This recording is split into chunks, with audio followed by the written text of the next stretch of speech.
بسم اللہ الرحمن الرحیم۔ السلام علیکم خواتین و حضرات، سب سے پہلے تو آپ کو جمعہ مبارک۔ آج ہم صحیح بخاری جلد اول حدیث نمبر 47 اور 48 کا مطالعہ کریں گے۔ چلے میں حدیث پڑھتا ہوں۔ بسم اللہ الرحمن الرحیم۔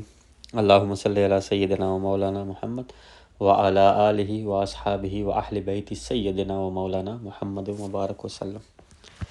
حضرت ابو ہریرہ رضی اللہ عنہ سے مروی ہے کہ رسول اللہ صلی اللہ علیہ وآلہ وسلم نے فرمایا، جو شخص کسی مسلمان کے جنازے کے ساتھ ایمان کی حالت میں اور ثواب کی نیت سے جائے اور جنازے کے ساتھ رہے حتیٰ کہ نماز جنازہ پڑھی جائے اور اس کے دفن کے معاملات سے فراغت حاصل کر لی جائے تو وہ 2 قرات لے کر لوٹے گا اور ہر قرات احد پہاڑ کی مثل ہے۔ اور جو شخص میت کی نماز جنازہ پڑھے اور تدفین سے پہلے واپس آ جائے تو وہ 1 قرات ثواب کے ساتھ لوٹے گا۔ عثمان المؤذن نے اس حدیث کی روایت میں روح کی مطابقت کی ہے۔ انہوں نے فرمایا، ہمیں اوف نے محمد سے روایت کر کے بتایا اور محمد نے حضرت ابو ہریرہ رضی اللہ عنہ سے اور انہوں نے نبی علیہ الصلوۃ والسلام سے اسی طرح روایت کی ہے۔ صدق اللہ و صدق رسول العظیم۔ خواتین و حضرات، یہ تھی حدیث نمبر 47 اور اس میں یہ بات ہمیں سمجھائی گئی ہے کہ مسلمان کا جنازہ پڑھنا اس کی کتنا اجر ہے، اس کا کتنا ثواب ہے، ایمان کی حالت میں اور ثواب کی نیت سے جانا وہاں پر۔ اور اگر کوئی شخص اس کی تدفین تک، یعنی کہ جب تک اس کو دفن کیا جاتا وہاں پر رہتا ہے تو وہ 2 قرات ثواب لیٹ کر لوٹے گا، یعنی کہ ہر قرات جو ہے وہ احد پہاڑ کی مثل ہے۔ احد پہاڑ جتنا ثواب ہے 1 قرات کا، یعنی کہ اور 2 قرات مینس 2 احد پہاڑ ہو گئے۔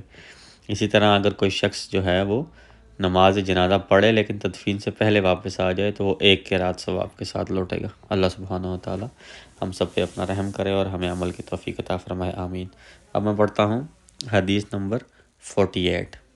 بسم اللہ الرحمن الرحیم۔ اللہم صلی علی محمد وعلی آلہ و اصحابہ و اہل بیت سیدنا و مولانا محمد مبارک وسلم۔ حدیث نمبر 48۔ ابو وائل کہتے ہیں، حضرت عبداللہ رضی اللہ عنہ نے مجھے بتایا کہ نبی علیہ الصلوۃ والسلام نے فرمایا، مسلمان کو گالی دینا فسق اور اس کو حلال سمجھ کر قتل کرنا کفر ہے۔ صدق اللہ و صدق رسول العظیم۔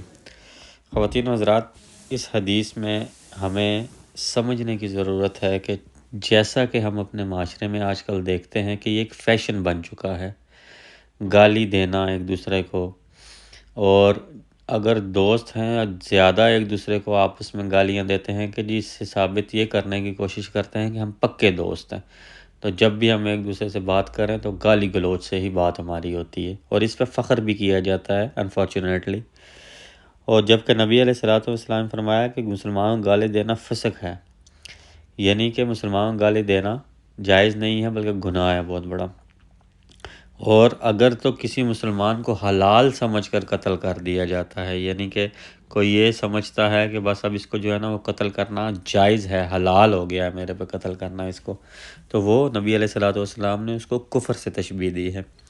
اب اس میں بہت سارے معاملات آ جاتے ہیں، جس طرح سے جیسے اگر دیکھیں تو اسلام نے کان کا بدلہ کان، ناک کا بدلہ ناک، جان کا بدلہ جان دیا ہے۔ اگر اس زمرے میں وہ چیزیں آتی ہیں وہ تو پھر شریعت کی روح سے ان چیزوں کو دیکھنا ہوگا، لیکن یہاں پر بات یہ ہو رہی ہے کہ کسی کو اگر آپ قتل کرتے ہیں بلا وجہ اور حلال سمجھ کر قتل کرتے ہیں تو وہ بنیادی طور پر کفر کے زمرے میں آئے گا۔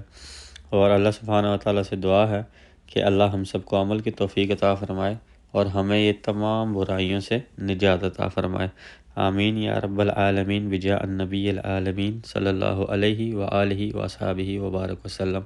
خیال رکھیے گا، انشاءاللہ ملیں گے اگلی ویڈیو میں اگلی حدیث کے ساتھ۔ فی امان۔